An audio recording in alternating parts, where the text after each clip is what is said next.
Olá, pessoal! Hoje nós vamos estudar sobre o romantismo. Romantismo foi um movimento artístico, político e filosófico surgido nas últimas décadas do século XVIII, na Europa. Ele surgiu no contexto da Revolução Industrial e do Iluminismo, que foi um movimento intelectual e filosófico baseado na razão. Ele durou até meados do século XIX, quando começa assim o realismo. Rapidamente, o romantismo chegou a outros países, inspirando diversos campos da arte: a literatura, a pintura, a escultura, a arquitetura e também a música. É um movimento contrário ao objetivismo e às tradições clássicas de perfeição. Ele apresenta uma visão de mundo centrada no ser humano, com destaque para as sensações humanas e a liberdade de pensamento. O romantismo é um movimento artístico e cultural que privilegia as emoções, a subjetividade e o individualismo. O romantismo no Brasil foi um movimento literário que reuniu uma produção muito rica de textos poéticos, teatrais e romances.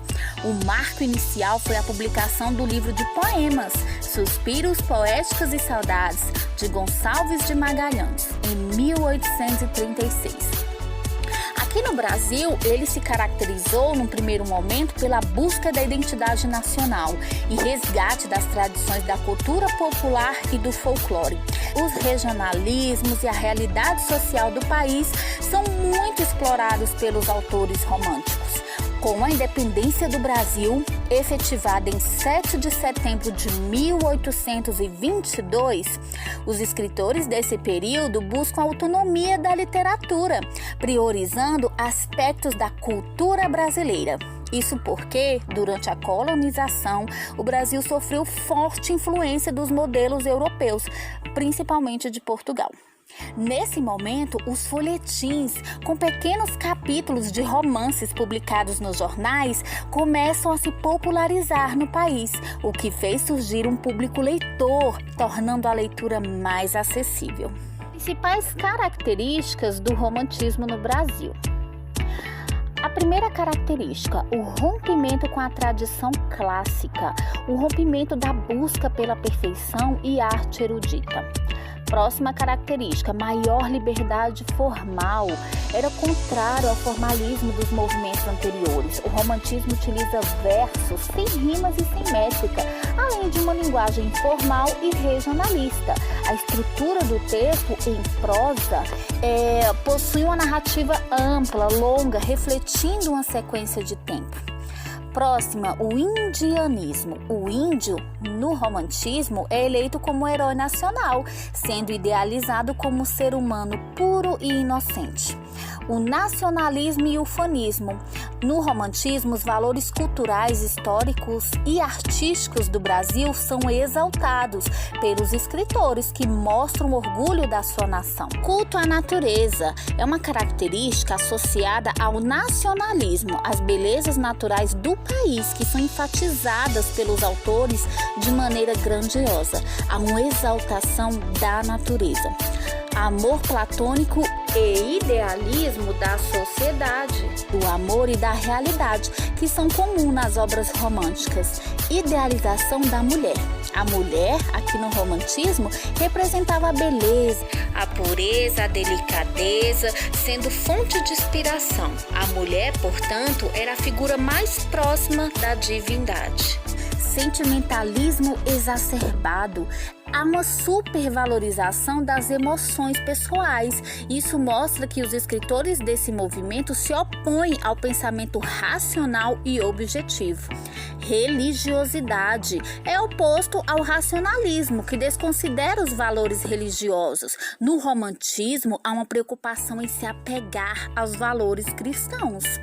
Evasão e escapismo, com o objetivo de fugir do cotidiano, da realidade dos sofrimentos diários, os autores românticos criam um ambiente idealizado. O movimento romântico no Brasil está dividido em 3 fases, também chamadas de gerações. cada uma delas possui características próprias e reúne diversos escritores. A primeira geração romântica aconteceu no período de 1836 a 1852.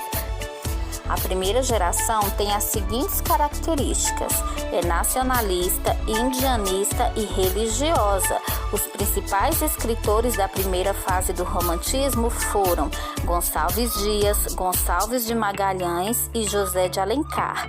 As obras importantes desta fase são Suspiros Poéticos e Saudades, de Gonçalves de Magalhães, O Poeta e a Inquisição, de Gonçalves de Magalhães, A Moreninha, de Joaquim Manuel de Macedo, O Moço Loiro, de Joaquim Manuel de Macedo e Canção do Exílio, de Gonçalves Dias.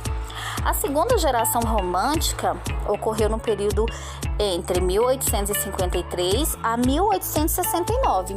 Tem as seguintes características: egocentrismo exacerbado e pessimismo. É uma geração conhecida como o mal do século ou ultrarromântica. Os principais autores da segunda geração romântica brasileira são Álvares de Azevedo e Casimiro de Abreu.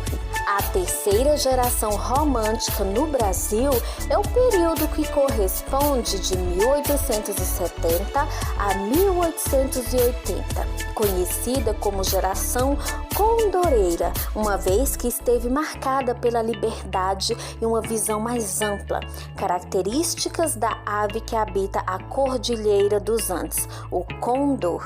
É importante destacar que nessa fase a busca pela identidade nacional continua, não só focada nas etnias europeias e indígenas, mas também na identidade negra do país. Por esse motivo, o tema do abolicionismo foi bastante explorado pelos escritores, com destaque para Castro Alves, que ficou conhecido como poeta dos escravos.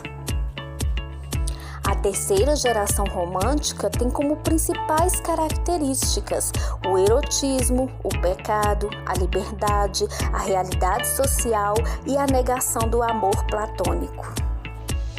Os principais escritores brasileiros dessa fase são Antônio Frederico de Castro Alves, o escritor baiano de maior destaque, chamado de poeta dos escravos, apresenta uma poesia dividida em duas temáticas, a poesia social e a poesia lírico-amorosa.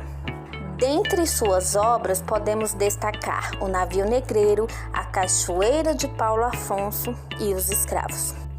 Outro poeta desta geração é Joaquim de Souza Andrade, mais conhecido por Souza Andrade. Joaquim de Souza Andrade foi um escritor e poeta maranhense muito influente na literatura brasileira. Em 1857, publicou seu primeiro livro de poesia, Harpas Selvagens. Sua obra mais destacada é o poema narrativo Urgueza, baseado na lenda indígena. Tobias Barreto de Menezes foi poeta, filósofo e crítico brasileiro, notável pelos seus poemas românticos, com grande influência do escritor Victor Hugo. Suas obras, O Gênio da Humanidade, Amar e a Escravidão, marcam esta geração romântica. É isso aí, pessoal. Continue aí estudando e acompanhando o canal. Grande abraço!